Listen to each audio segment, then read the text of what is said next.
party started, fizzing at a photo they've taken. Space tree flying through the skies and petals happen everywhere. Coucou, c'est Bidib, je vous retrouve pour ce nouveau vlog lecture et nous sommes déjà le mardi je sais plus, le mardi 7. N'importe quoi. Je suis un peu déboussolée cette semaine-là. Voilà, je voulais commencer le vlog hier. On a eu un petit souci, rien de grave avec le chat. Donc je suis arrivée, il fallait laver le chat. Il s'était roulé dans les extrêmes. Enfin, c'était... J'en avais de l'eau sur toutes les manches. Puis laver un chat, ça n'aime pas vraiment ça. Enfin bon, bref, aujourd'hui, ce matin, je suis allée à la manifestation. Donc j'ai un peu la tête à... Voilà. Donc j'ai travaillé cet après-midi en télétravail et là je viens du coup de terminer ma journée. Il fait encore jour, il fait froid, j'ai sorti le poncho, j'avais froid.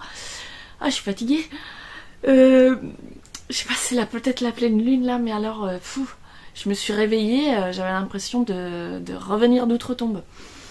Bref, je suis pas là pour parler de ça. Qu'est-ce que je voulais dire? Oui, j'ai reçu mon précieux. Alors, je me suis commandé cette version française du tarot de la forêt enchantée de Mark Ryan et John Matthew. Alors je ne sais pas du tout si je prononce correctement. En tout cas voilà, c'est une édition, c'est aux éditions Vega et c'est un joli coffret que je vais vous montrer. Donc on a le petit livret, je vais sortir sans l'abîmer. Voilà, donc il y a le petit livret qui va avec les cartes qui sont du coup assez grosses et donc avec de très jolies illustrations liées à la forêt et tout ça. Ça s'inspire beaucoup des légendes et des croyances celtiques et de la forêt et tout ça. Bref, tout ça pour dire que ce jeu de tarot je l'avais déjà. Mais je l'avais acheté au début quand j'ai voulu me lancer dans commencer à utiliser des tarots, etc. J'avais regardé un petit peu, je savais pas trop où je mettais les pieds. Donc j'avais regardé un peu et je me suis dit je vais me laisser séduire par les visuels. Voilà, je veux des choses qui me parlent. Et du coup j'avais trouvé ce tarot, j'aimais beaucoup les illustrations. Et du coup j'avais acheté une version avec des petites cartes en anglais. Et en achetant le jeu, on pouvait accéder à une version gratuite du livret en anglais aussi. Le problème, c'est que comme c'est en anglais, quand bien même j'arrive à lire l'anglais, là on est quand même sur des interprétations, des trucs comme ça, donc il y a des fois, il y a des nuances qui m'échappent et c'est justement les nuances qui font toute la différence, donc je passe mon temps à chercher, mais alors ça voudrait dire quoi dans ce contexte-là et tout. Et puis en plus, du coup, ça enlève le côté naturel, instinctif d'essayer d'interpréter son tarot. Et puis les cartes sont effectivement petites mais elles sont surtout très très sombres parce qu'ils ont voulu faire un truc avec des reflets, mais du coup moi j'arrive pas à bien voir les dessins.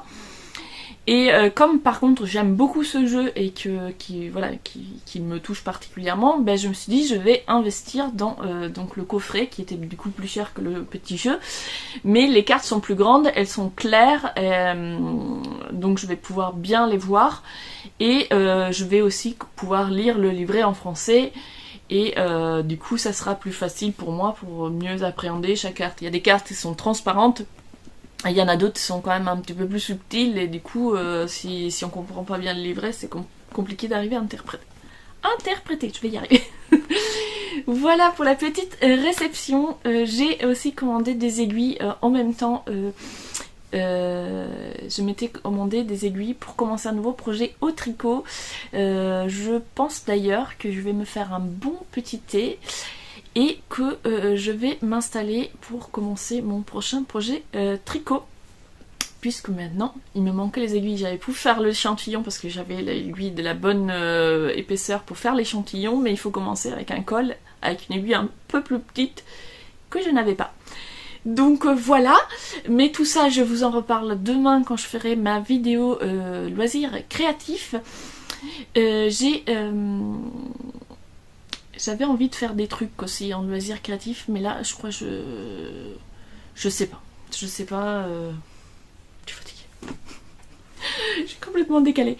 J'ai bien avancé dans ma lecture hier, du coup, dans le train, et puis en rentrant après m'être battue avec le chat, qui finalement était quand même sage. Au début, il était vraiment pas content qu'on le lave, mais une fois qu'il a compris que c'était juste pour le laver et pas pour le jeter dans une bassine d'eau, il s'est bien laissé faire. Il était vénère, le pauvre, mais bon, on a pu bien le nettoyer, l'essuyer, tout ça. Donc ça a été, mais voilà. J'avais le train en retard, j'arrive, il faut s'occuper du chat tout sale. Je me suis dit, bon, je me pose, j'avais prévu le repas un peu à l'avance, donc j'ai juste eu à mettre au four. Et j'ai bien avancé dans La Ville sans vent. Je suis à peu près du coup à la moitié.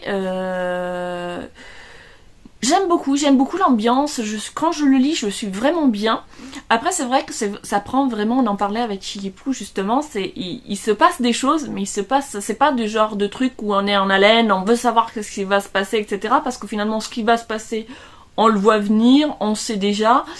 Donc c'est vraiment plutôt un roman pour l'ambiance, pour les personnages, qui d'ailleurs sont pas tous sympathiques. Hein. D'ailleurs, un des personnages principaux, Lastianax ou un truc dans le genre, il est vraiment pas sympathique. Alors j'imagine qu'il va évoluer, mais pour l'instant, t'as envie de le...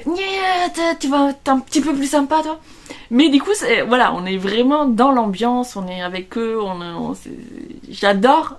Quand je suis dedans, j'adore. Mais par contre, il n'y a pas cette tension de dire il faut absolument que je lise 10 pages de plus parce que je veux savoir ce qui va arriver. Voilà, je le lis, et puis quand j'ai autre chose à faire, c'est le genre de livre qu'on arrive à lâcher facilement, mais dans lequel on se sent très bien.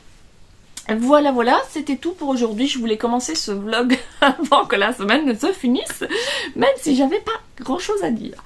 Je vous retrouverai du coup plus tard dans la semaine, j'espère avec un peu plus la pêche, et demain en tout cas pour faire le petite vidéo tricot et crochet. Coucou, nous sommes jeudi, je profite d'un petit rayon de soleil pour venir filmer mon petit update du jour, sauf que du coup la luminosité risque d'être un petit peu variable. Je voulais vous parler de quelques petites vidéos que j'ai regardées sur YouTube. Donc je voulais vous parler de Adastra qui a fait une petite FAQ. Je regarde en bas parce que j'ai tout simplement pris mes notes, comme d'habitude je n'ai pas de tête. Et j'ai pris ma petite chaussette qui avance tranquillement, vraiment très tranquillement. C'est le projet que je prends comme ça quand je suis en train de discuter et que j'ai les mains libres.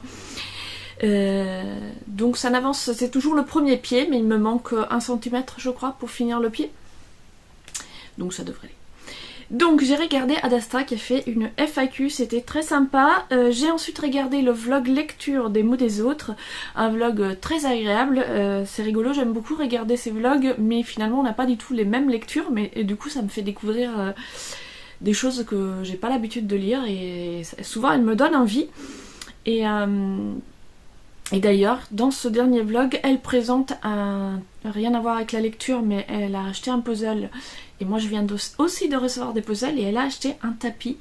Ah bah, décidément, le soleil. Coucou. Donc, elle a acheté un tapis où tu peux faire ton puzzle dessus, et après tu roules et ça garde tout. Et je me dis, plutôt que de m'embêter à fabriquer moi-même mon bois, un plateau déplaçable, etc., etc., je pourrais regarder combien coûte ce genre de petit tapis à puzzle. Parce qu'il me tarde de commencer les puzzles que je vous ai montré la dernière fois.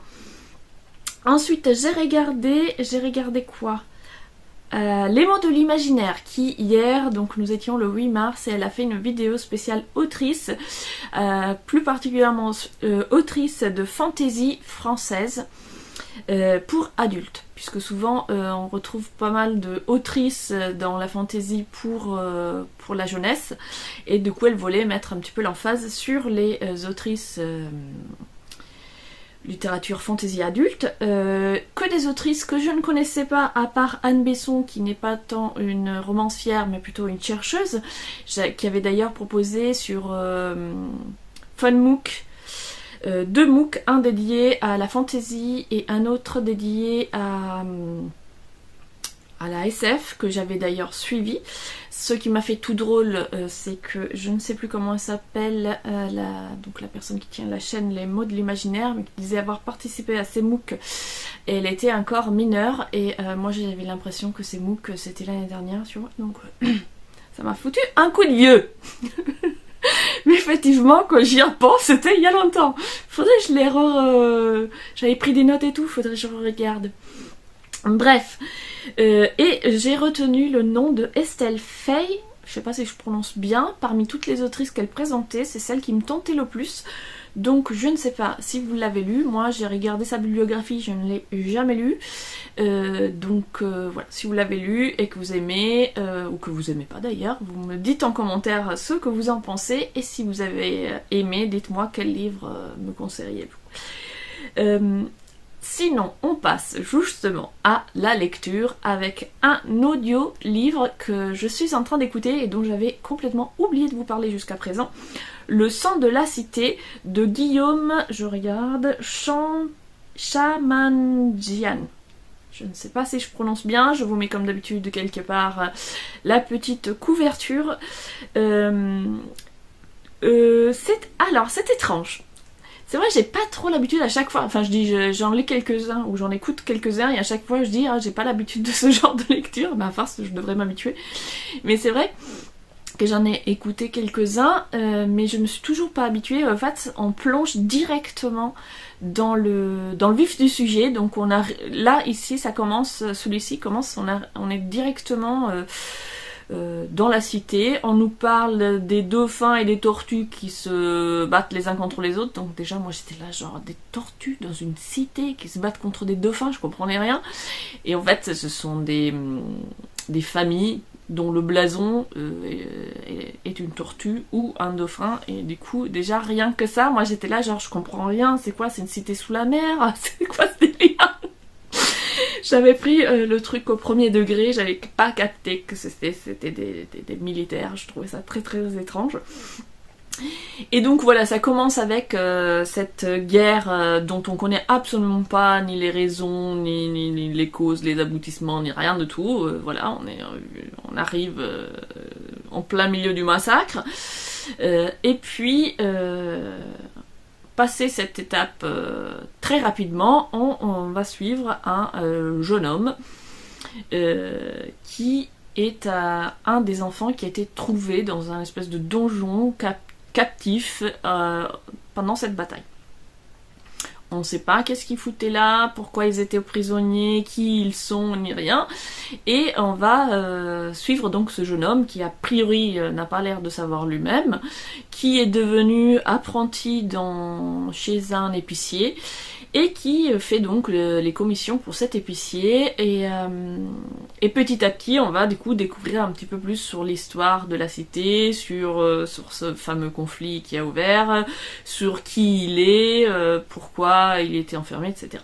Donc c'est vraiment très... Au début on nous explique rien, et puis petit à petit, par les conversations des personnages, finalement on va comprendre certains trucs, mais du coup c'est assez étrange, parce qu'il n'y a pas d'introduction, on nous explique pas, comme dans un film de science-fiction, on a les petites explications avant le film, où on nous dit où on est, qu'est-ce qu'on fait là. Là, non, rien, on nous dit rien, paf, on est direct dans le truc, et du coup j'ai eu tout un temps de... J'étais là... Oui... où j'arrivais pas trop à cerner le truc, à comprendre où est-ce qu'on allait, qu'est-ce qu'on foutait là. Et ensuite, une fois que ça y est, j'étais rentrée dans l'ambiance, j'étais rentrée dans le truc, l'histoire est assez lente, donc c'est pareil, c'est quelque chose d'assez étrange, alors pas désagréable, hein, parce que je suis en train de me rendre compte en parlant que je parle que cela pourrait sembler que j'aime pas. En fait, c'est juste que je suis pas habituée, donc ça me met un petit peu hors de... comme on dit, hors de ma zone de confort, quoi. Je sais pas où je vais, et du coup il y a toute une phase où je sais pas si j'aime ou pas.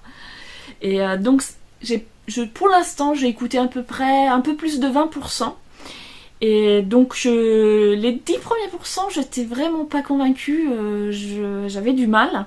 Enfin, j'avais du mal. Voilà, il y avait rien qui me titillait, quoi. Donc, pour avoir envie de continuer un livre, il faut qu'on ait des mystères qu'on a envie de résoudre, des choses qui nous titillent. Là, pas dans les 10 premiers pourcents, peut-être même 15%, il n'y avait rien qui titillait vraiment ma conclusion, n'importe quoi, ma curiosité, voilà, je vais y arriver. Pourquoi ma conclusion? Bon, bref. Ça y est, l'Italie revient au galop, je tricote, bouge pas des mains. Du coup, il n'y avait rien voilà, qui me titillait, donc je continuais parce que voilà, je me suis engagée à l'écouter, donc je vais pas m'arrêter au bout de 5%, voilà. Faut écouter un minimum avant de dire finalement ça le fait pas. Donc je continuais, mais il n'y avait rien qui attisait vraiment ma curiosité dans les premiers chapitres. Combien même justement il y a cette guerre sur ces enfants et qu'on sait pas, je sais pas. Après on passait vraiment à du tranche de vie très tranquille, les commissions, le vin, on passe beaucoup de temps à parler du vin. La vente du vin, la production du vin, l'organisation, enfin voilà, le travail d'épicier, d'apprenti épicier, etc. Et du coup, je m'ennuyais un peu. Finalement, à partir d'un moment, on commence à être un peu plus intrigué par la politique, par du coup les origines de ces deux enfants. On découvre la sœur du protagoniste. Et puis il y a un peu des tensions politiques qui vont commencer, il y a des indices qui sont révélés sur l'origine du protagoniste, et puis il y a un côté un peu mystique, un peu les légendes de la cité auxquelles s'intéresse justement le protagoniste, avec notamment un conte où on raconte que deux femmes auraient été transformées en Olivier, et je sais pas trop pourquoi, mais le héros s'est mis en tête de vouloir réaliser une sorte de légende prophétie où en réveillant l'Olivier enfin la femme qui aurait été transformée en Olivier, j'ai pas tout compris. Voilà, c'est ça. Le truc, c'est que c'est très... On nous distille les informations vraiment petit à petit. Du coup, on comprend par exemple, le héros il nous raconte qu'il s'intéresse à la poésie, il chante pour cet Olivier, il veut préserver l'Olivier, tout ça. Mais on sait pas pourquoi il s'intéresse à ça. Qu'est-ce que c'est que cette histoire d'Olivier? C'est quoi cette légende? Pourquoi c'est important? Voilà, on sait pas. Du coup, ça me met un petit peu mal à l'aise, les livres comme ça. J'ai pas l'habitude, en fait, ça me déstabilise un peu de pas savoir, de pas comprendre de quoi on nous parle, etc. Mais en même temps, petit à petit, en progressant, finalement, on arrive à avoir des bribes d'informations et du coup, le tableau se complète au fur et à mesure. Mais c'est un peu comme un puzzle, quoi. On nous jette dans la boîte du puzzle, sauf que toutes les pièces sont dépareillées et on voit pas du tout l'image de qu'est-ce qu'on va nous présenter, en fait, qu'est-ce que c'est l'image. Et petit à petit, il y a les pièces de puzzle qui se placent et du coup, le décor devient de plus en plus clair. Mais du coup, voilà, là je commence tout juste, j'ai écouté 20-25%, peut-être un truc comme ça, et je commence tout juste à être titillée, à m'attacher un petit peu au personnage et à me dire, j'ai quand même envie de savoir où on nous mène, qu'est-ce qu'on veut nous raconter, comment le personnage va évoluer, etc. Donc un départ assez lent, mais une ambiance quand même assez intéressante dans une ville... Donc une cité qui semble divisée, gouvernée par plein de familles importantes qui gèrent chacune leur zone, leur quartier, etc. Mais voilà, tout ça est très flou, donc je ne sais pas trop encore si j'aime ou pas. Je commence juste à trouver ça intéressant. Par contre, petit clin d'œil du coup au challenge des livres et des écrans en cuisine qu'on co-organise avec Fondant. On y parle beaucoup de nourriture et surtout de vin. D'ailleurs, dans la cité en question, il y a un dicton qui dit que le sang des habitants a été remplacé par le vin. Et effectivement, une des tâches de notre héros va être de mettre en place un nouveau vin, en collaboration avec une vigneronne et son patron épicier. Ils vont créer un nouveau vin. Voilà, voilà, tout ça pour le petit clin d'œil gourmand et on le voit aussi cuisiner, il mange, enfin, il parle beaucoup de bouffe en fait dans cette histoire. Je regarde mes notes pour voir si je n'ai rien oublié, mais je crois que je vous ai tout dit pour les updates. Non, pas du tout. Je finis ma maille, j'avais une maille en l'air et je voulais vous montrer une petite réception que j'avais mis juste à côté. Je n'ai même pas fini de l'ouvrir. Du coup je vais l'ouvrir avec vous. C'est un petit coffret donc des éditions L'école de loisirs, Le chemin de Claude Ponty. Donc voilà, vous voyez, je viens de le déballer à l'instant. Donc je vous montre en live. Hop, on va... Et en fait, ça se présente sous des formes de cartes comme ça. L'histoire, au lieu d'être un livre, ce sont des cartes. Hop.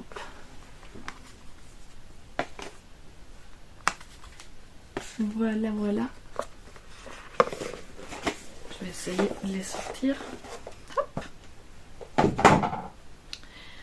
Donc, que je regarde. Donc, on a toutes ces cartes. Et ensuite, on a, du coup, que je regarde. Ensuite, on a ça, un accordéon. Donc toute l'histoire. Est-ce que ce sont les mêmes images? Je ne sais pas. Voilà. En tout cas, voilà, ça fait un sacré accordéon avec, hop, la petite histoire. Et ensuite, je vais tout faire tomber. Et ensuite, on a un petit livret avec un petit texte complémentaire, on dirait de la poésie. Voilà, je vais regarder tout ça tranquillement et puis je vous en reparle quand je l'aurai lu, parce que je ne sais pas si on peut dire lire, mais en tout cas explorer plus en profondeur. Mais en tout cas l'objet est vraiment très sympa et les cartes sont quand même épaisses, bien cartonnées, donc même avec les plus petits ça peut être hyper sympa pour raconter l'histoire de façon ludique et différente, changer de l'objet livre et avoir quelque chose de beaucoup plus dynamique, beaucoup plus vivant, où en mettant les cartes dans des positions différentes, finalement on va raconter des histoires différentes. Donc je vais explorer tout ça et je vous en reparle.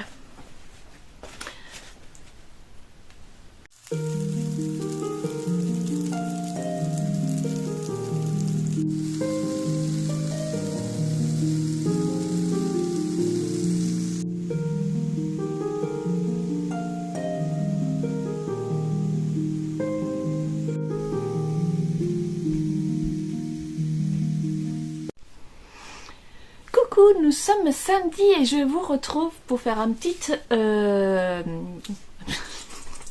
petit update, voilà, mais pas lecture, plutôt achat et réception.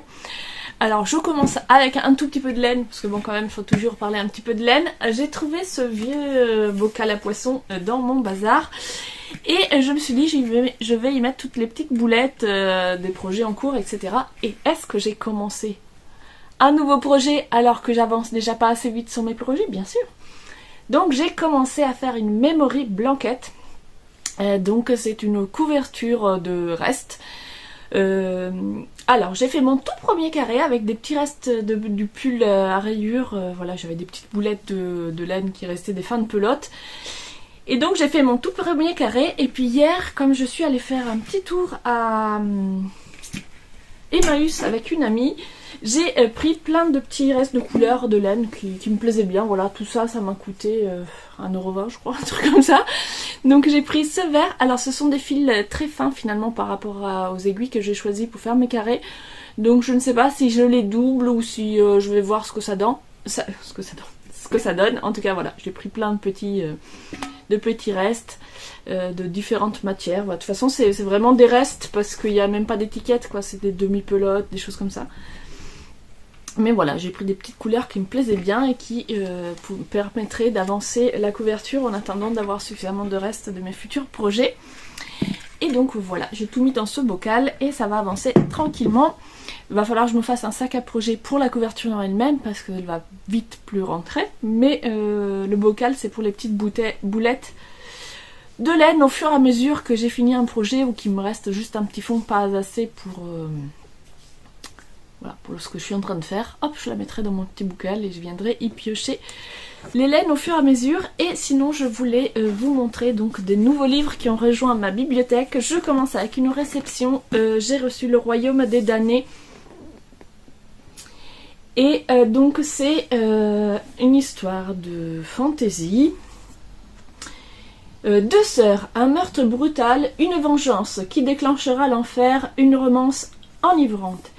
Emilia et sa sœur jumelle Victoria sont des Streg, des sorcières qui vivent secrètement parmi les humains, évitant d'être remarquées et persécutées. Un soir, Victoria manque le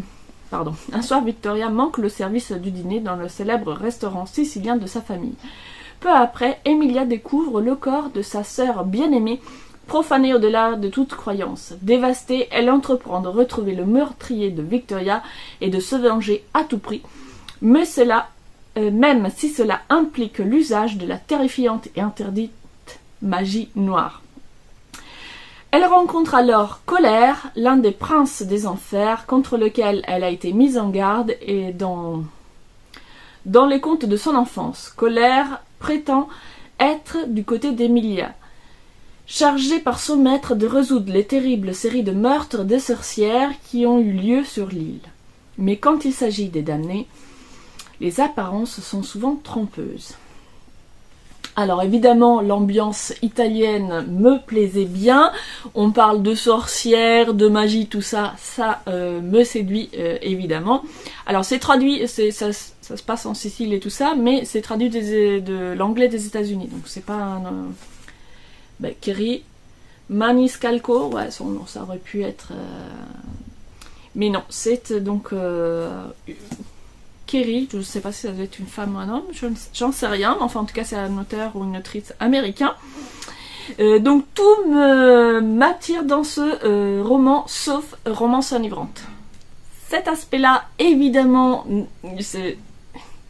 j'espère que ça sera bien équilibré et que la romance ne prendra pas le pas sur l'intrigue de tout le reste. C'est un peu la peur que j'ai à chaque fois qu'il y ait question de romance, parce que voilà, moi je suis pas très eau de rose, histoire romantique et tout ça, en général ça ne me parle pas. Parce que j'ai pas, voilà, c'est des sentiments que je comprends pas spécialement et que du coup me donnent pas vraiment d'empathie. Mais quand c'est bien géré et que l'intrigue est aussi intéressante et qu'il y a de la romance à côté, ça me plaît quand même. Donc voilà, à voir, lecture à venir. Et puis j'ai craqué aussi pour Les Vikings de Régis Boyer. Je cherchais d'autres livres de Régis Boyer, mais ils sont introuvables, ou alors à des prix voilà, c'est absurde. Donc voilà, j'ai trouvé celui-ci sur Les Vikings et je l'ai pris, ça m'a coûté voilà 10 €. C'est un... Il était d'occasion, c'était marqué état très bon, la jaquette est franchement abîmée, mais bon, à la jaquette moi je m'en fous, tant que le livre à l'intérieur il est en bon état, et le livre à l'intérieur est très bon état, donc voilà, c'est pas grave. Bon, du coup je vois, il y a le prix de neuf quand il est sorti, je l'ai payé le prix du neuf alors qu'il est abîmé, bon. Mais en tout cas, voilà, j'aurai un livre de qualité sur les Vikings. Et comme j'étais dans dans la thématique des Vikings, j'ai craqué pour donc des petites éditions à 2 € de folio sur les sagas justement Vikings. Donc j'ai pris saga d'Éric le Rouge. J'ai pris la saga de Gisli Surson, alors genre ou Gisli, je sais absolument pas comment ça se prononce, donc voilà, en tout cas celui-là. Et la saga de Havard de Lisalfro. Je sais pas comment ça se prononce, mais alors je n'arrive même pas à l'imaginer. Donc bref. Donc absolument aucune idée de quand je vais lire ça, mais en tout cas voilà, j'aurai de quoi faire sur les Vikings. Et voici pour les nouveaux livres. Sinon moi hier je n'ai rien lu du tout, donc je n'ai aucun update de ce côté là à vous faire. Je me suis baladée, donc j'ai fait quelques images, je vais essayer de faire un petit montage. Je me suis baladée dans ma ville, au fait, tout simplement. Et je suis allée au bord de l'eau et voilà, faire une petite balade dans la ville, c'était très agréable. Et donc je vais essayer de faire un petit montage. Et j'ai découvert d'ailleurs du coup que ma ville avait déjà une implantation gallo-romaine et qu'il y avait donc un temple dédié à la déesse Epona.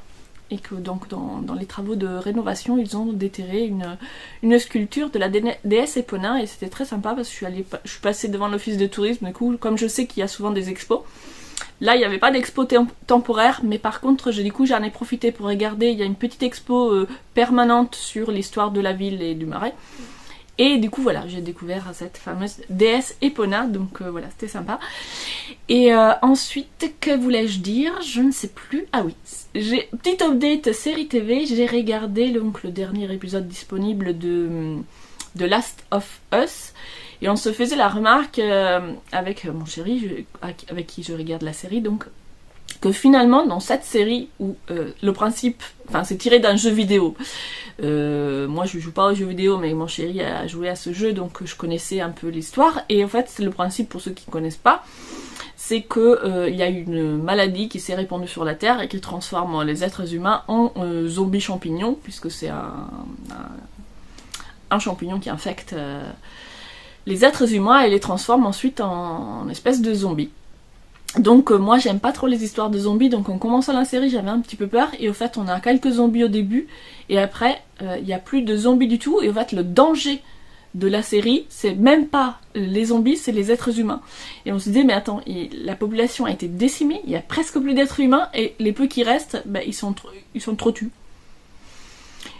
Donc déjà tu te dis ok, après est-ce que c'est incohérent avec la nature humaine? Pas sûr. C'est peut-être probable que ça se termine comme ça s'il devait y avoir ce genre de cataclysme.